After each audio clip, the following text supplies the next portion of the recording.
زیادہ مار یا ڈانٹ کس بات پر پڑی؟ نہ پڑھنے پر اور شرارتوں پر۔ سوشل میڈیا پر بعض لوگ آپ کے لیونگ سٹائل کو نشانہ بناتے ہیں، آپ اس تنقید کو کس طرح لیتے ہیں؟ اللہ کے نبی کا فرمان ہے ان اللہ تعالی یحب ان یرا اثر نعمتہ علی عبدہ۔ اللہ کے نبی کا فرمان ہے کہ اللہ تعالیٰ کو پسند ہے کہ جب وہ اپنے کسی بندے کو نعمت دیتا ہے تو اس کا اثر اس کے اوپر دیکھے۔ ایک صحابی آئے، کپڑے کوئی مناسب نہیں تھے، آپ نے فرمایا غریب ہو گئے ہو؟ کہا جی نہیں، اللہ کا فضل ہے، کہ جاؤ کپڑے بدل کے آؤ۔ حضرت علی کے پاس ایک اونٹ تھا، اس کا نام تھا عصیفیر، وہ 20 اونٹوں کے بدلے میں آپ نے بیچا۔ تو اتنی اعلیٰ سواری تھی کہ 20 اونٹوں کے بدلے میں اسے آپ نے بیچا۔ اللہ کے نبی کا ایک گھوڑا تھا، اس کا نام تھا ورد، گلاب کا پھول۔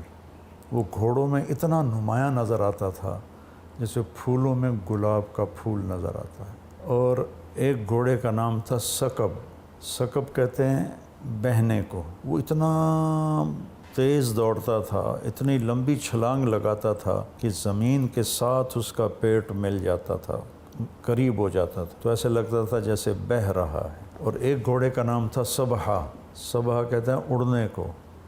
وہ اتنی تیز رفتار سے دوڑتا تھا کہ جیسے ہوا میں اڑ رہا ہو۔ یہ ساری عمدہ سواریاں میرے نبی کے پاس تھیں۔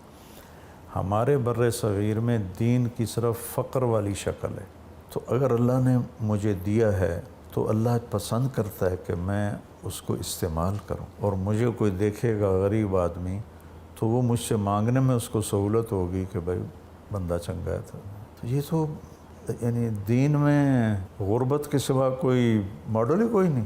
کیسی واہیات بات کرتے ہیں۔ بادشاہ صحابہ سے بڑا اللہ کا ولی کون ہوگا، اور اللہ کا بڑا پیارا کون ہوگا؟ بادشاہتیں کی، روم و فارس کی حکومت کو مطلب فتح کیا۔ تو یہ ایک بہت غلط تصور بن گیا ہے کہ جو دین پہ چلتا ہے پھر وہ تو بھوکا مرتا ہے، وہ تو پیوند لگے کپڑے پہنتا ہے، وہ سائیکل پہ چلتا ہے۔ اگر مجھے اللہ نے دیا، میں رزق حلال سے، یہ ڈیرا میں نے اتنا بڑا کیوں بنایا ہے؟ اس لیے نہیں کہ میں کوئی بڑا بندہ نظر آؤں۔ مہمان آتے ہیں، رات کو رہنے والے ہوتے ہیں، مسافر ہوتے ہیں۔ روزانہ 150 آدمی یہاں کھانا کھاتا ہے۔ میں ہوں یا نہ ہوں، میری حاضری اور غیر حاضری میں برابر ہے مہمانوں کی آمد۔ حضرت عثمان غنی، ان کو اللہ نے کتنا نوازا ہوا تھا، اور وہ اگر پاس ہو تو ہی بندہ آگے بانٹ بھی سکتا ہے نا۔ اپنی بیگم کے لیے 300 دینار کی چادر خریدی۔ 300 دینار بنتا ہے، اللہ آپ کا بھلا کرے، 300 کو 40,000 سے ضرب دیں تو یہ کوئی 12 لاکھ روپیہ بنتا ہے۔ 12 لاکھ روپے کی چادر خرید کر فرمایا کہ پتہ نہیں اب نائلہ کو پسند بھی آتی ہے کہ نہیں۔ نائلہ ان کی آخری بیوی تھی جو شہادت کے وقت بھی پاس تھی۔ تو یہ سب صحابہ کی زندگی ہے، پڑھتے تو ہیں نہیں۔ مولانا صاحب، اتنے تنازعات، الزامات اور تنقید کے باوجود بھی آپ اتنا پرسکون کیسے رہ لیتے ہیں؟ اس لیے کہ میں اللہ کی سنت کو جانتا ہوں کہ وَلَا تَسْمَعُنَّ مِنَ الَّذِينَ أُوتُوا الْكِتَابَ وَالَّذِينَ أَشْرَكُوا أَذًى كَثِيرًا، کہ تمہیں لوگوں کی باتیں سننی پڑیں گی۔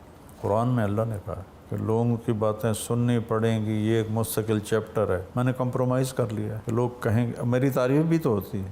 ہمارے ملک میں یہ کیوں ایسے ہوتا ہے؟ ایک تصور ایک عام ہے کہ ایک عالم دین کو یا مذہبی اسکالر کو صرف دین کی بات ہی کرنی چاہیے، کوئی اور کاروبار نہیں کرنا چاہیے۔ یہ بھی بہت بڑی احمقانہ بات۔ ابو بکر سے بڑا عالم کون ہوگا؟ خلیفہ بنے اور اگلے دن چادریں اٹھا کے بازار جا رہے تھے۔ حضرت عمر نے پوچھا کدھر جا رہے ہو؟ کہا یہ کپڑا بیچنے جا رہا ہوں۔ کپڑے کے تاجر تھے نا، کپڑا بیچنے جا رہا ہوں۔ کہا تو یہ خلافت کا کون سنبھالے گا؟ کہا تو میں بچوں کو کہاں سے کھلاؤں؟ یہ لوگ پڑھتے ہی نہیں، ان کو پتہ ہی کوئی نہیں ہے کہ دین ہے کیا۔ دین تو پوری انسانیت کے لیے، صرف غریبوں کا تو نہیں۔ آپ نے اپنے کپڑوں کا ایک برانڈ شروع کیا، کیا اس کے علاوہ بھی آپ کے کوئی اور بزنس ہیں؟ یہ بزنس تو ہے ہی نہیں، یہ میں نے شروع کیا ہے کہ اس سے جو کمائی ہوگی وہ میں مدرسوں پہ لگاؤں گا۔ اب مجھے 70 سال کی عمر میں کاروبار کی کوئی ضرورت نہیں۔